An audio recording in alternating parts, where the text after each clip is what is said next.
Today on the report, the LAUSD strike and Miami's spring break curfew. Also, $9 million to George Floyd protesters. And Trump's indictment. The report starts now.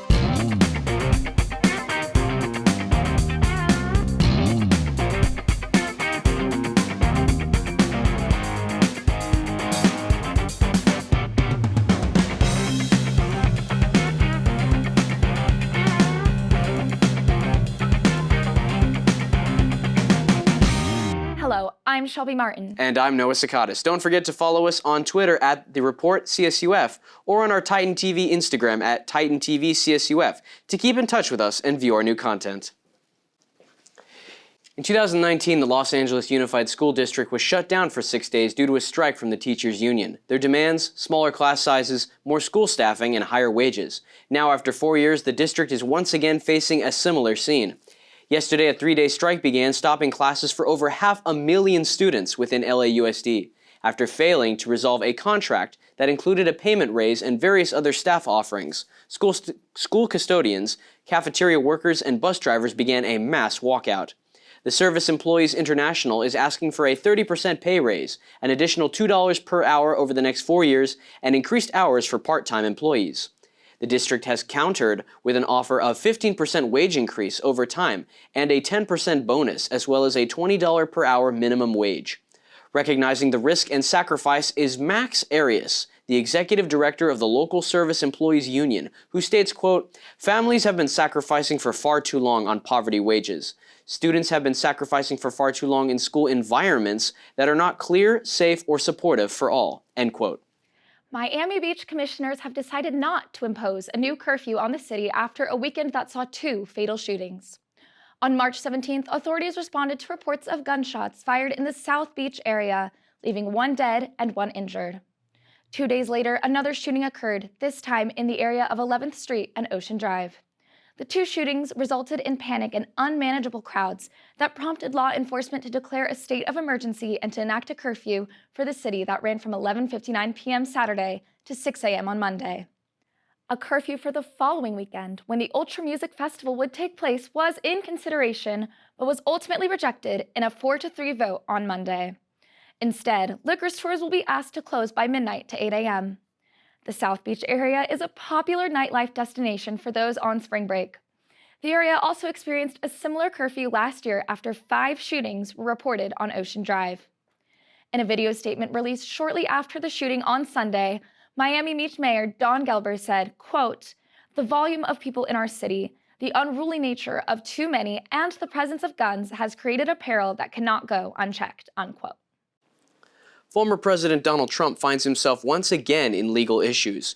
Trump recently announced via social media he expects to be arrested soon and issued a call for his supporters to protest, stating, quote, "Take our nation back," end quote. The indictment regards large alleged hush money payments made to several women reportedly involved with the former president, most notably porn star Stormy Daniels. Though the president stated he would be arrested earlier this week, there has since been no sign of an indictment. In the case of Stormy Daniels, Donald Trump's former lawyer Michael Cohen orchestrated a $130,000 payment to Daniels over previous sexual encounters with the former president. President Trump denies the occurrences of any encounters with or that he ever had an affair with Daniels.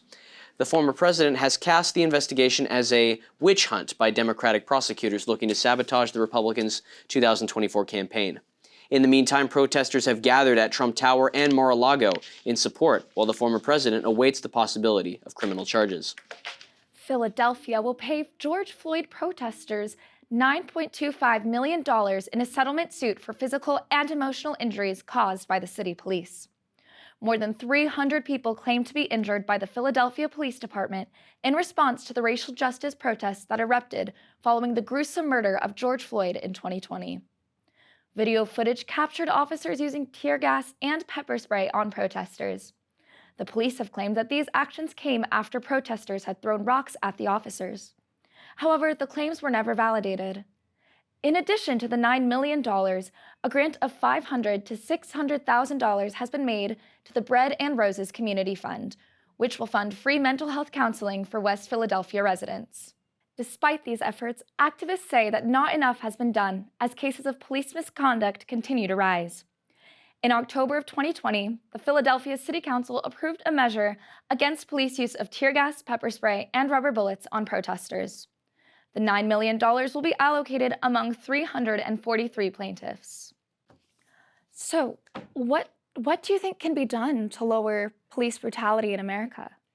Well, that's a massive question that needs a lot of analysis, but if I were to summarize what I think could be done to lower police brutality in the nation, honestly, represent police better in media. That's the honest truth, because you have a lot of kids out there that are watching massive media, and the general message in society right now is to resist authority and to resist law enforcement. And so you have kids that are thinking, oh, this police officer has an active prejudice against me because of the color of my skin. And so I'm going to resist arrest. We've seen it multiple times after George Floyd's protests and before.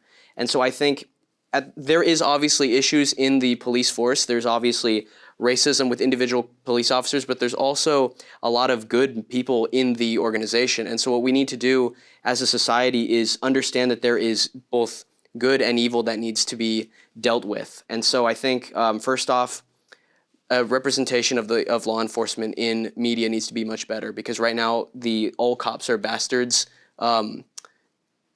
in agenda is not working at all for law enforcement and for just general peace in the country. I mean, we're seeing like massive we're seeing massive criminal numbers, massive drug numbers in the country, and we're seeing politicians right now that are limiting policing in the country because of police brutality. Right. I mean, it's important to not, discount the good police officers out there, but it definitely goes beyond, people resisting arrest and things like that, because I mean, realistically, there is a racial issue when it comes to police brutality. I mean, you see it all the time, and it's not just about the media portrayal. I mean, you don't want to put that on the person.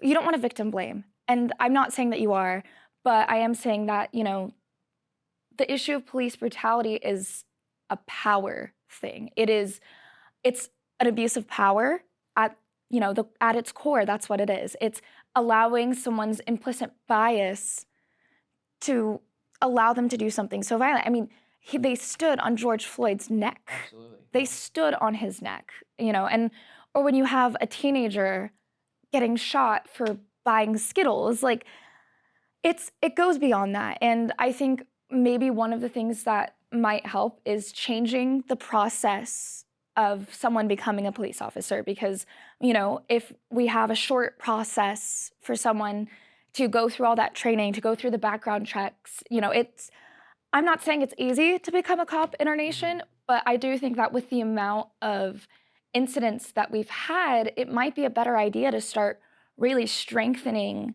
the process of picking someone who will, conduct their job fairly. And I think also putting stricter restrictions, it's a mess. The whole issue is a mess. I believe if you want to deal with the process of becoming a police officer, where you need to go at is the unions, the police unions, because they have covered for more officers in the past 20 years committing atrocities against innocent victims than any other organization. And the problem is the police union is one of the strongest unions in the country right now, and they have a lot of money in both political parties. And so that's where the major issue is. And I think if you want to deal with police brutality, besides the media aspect, go after the police unions, because that's where the money is. That's all I'm saying. Should there be further repercussions, though? Do you believe there should be further repercussions taken on the officers involved in the incident of Absolutely. the 2020 George Floyd? Absolutely, 100%.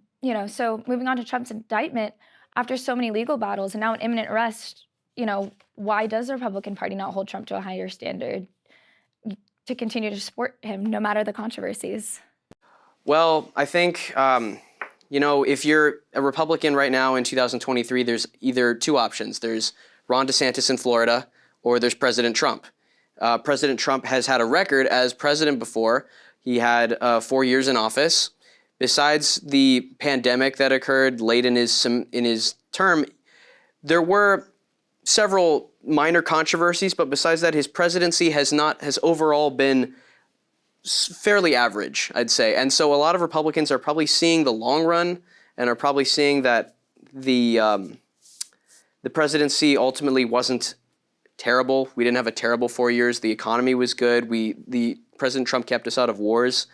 I believe that the reason Republicans are still holding on to Trump is most likely because he has had no major issues up until 2020 with the January 6th events and the COVID-19 pandemic. Speaking of the January 6th events, I find something that sits with me really interestingly is his quote saying we need to take back the nation. That, to me, sends off warning signs of someone who wants to create another January 6th event, because that is so similar, eerily similar to the call that he made back in 2021. And I have a feeling that we're gonna have another January 6th type incident. Absolutely. I believe in the case of Republicans, especially Trump-supporting Republicans, I think the quote, take back our nation line was in reference to the fact that many Republicans in the United States right now believe that the 2020 elections were rigged.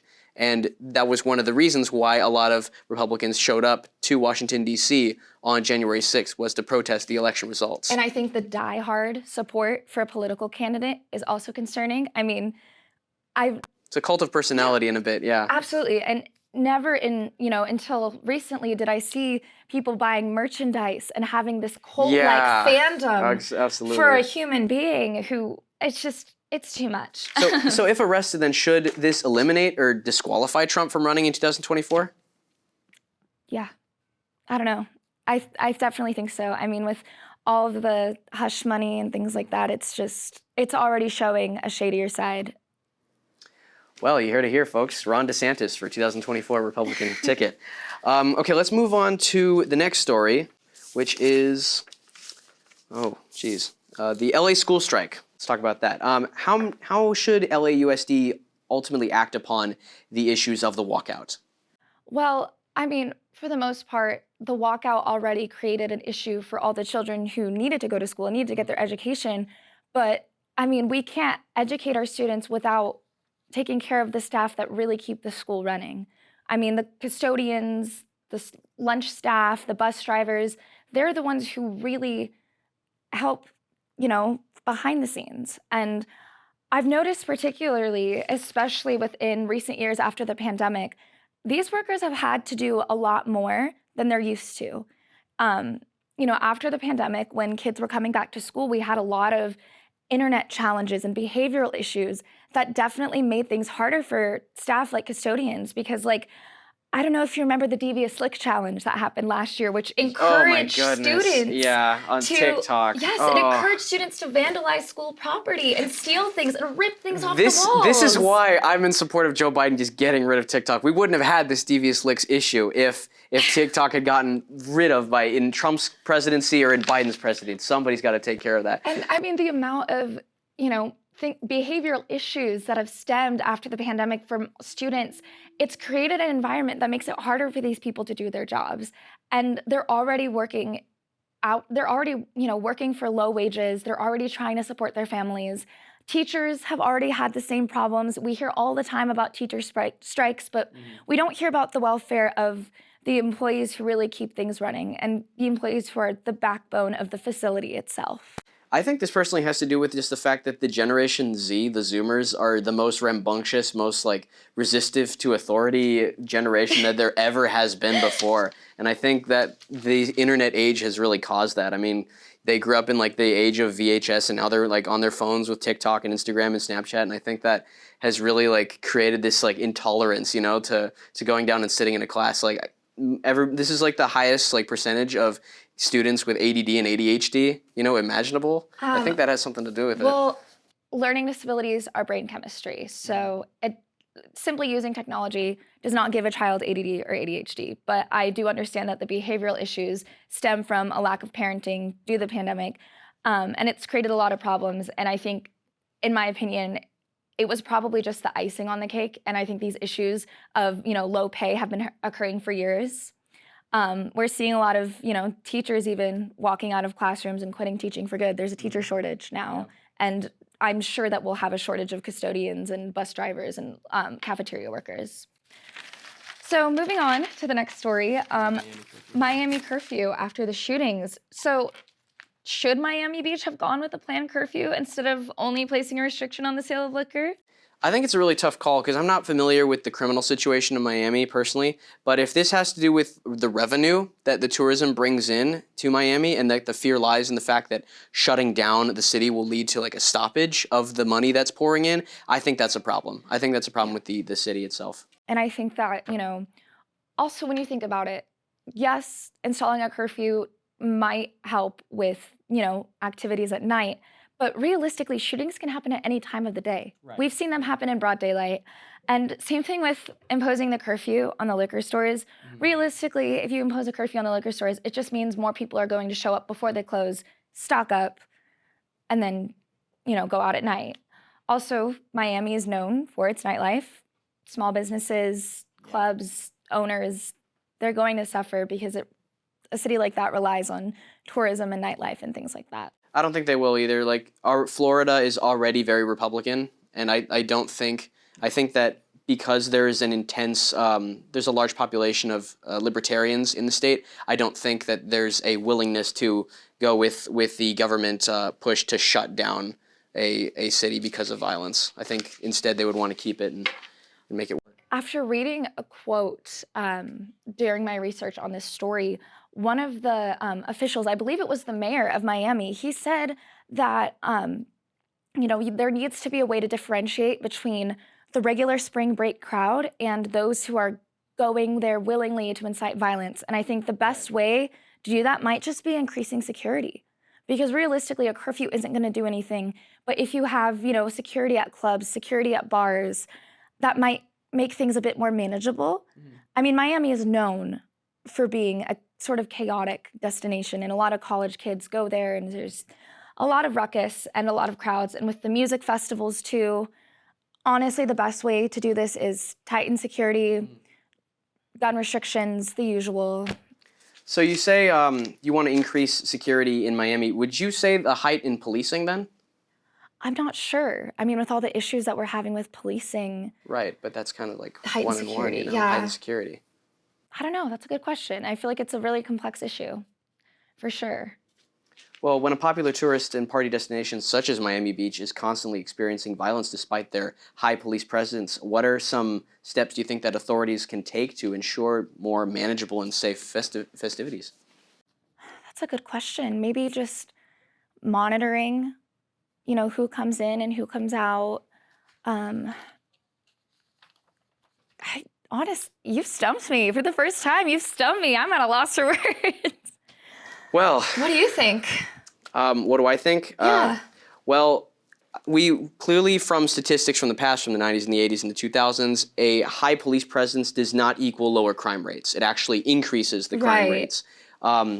And that's a proven statistic. I think we need to take a step back, really, and just analyze the situation a bit more before anybody takes drastic action. And before anybody does anything, they need to think and prepare.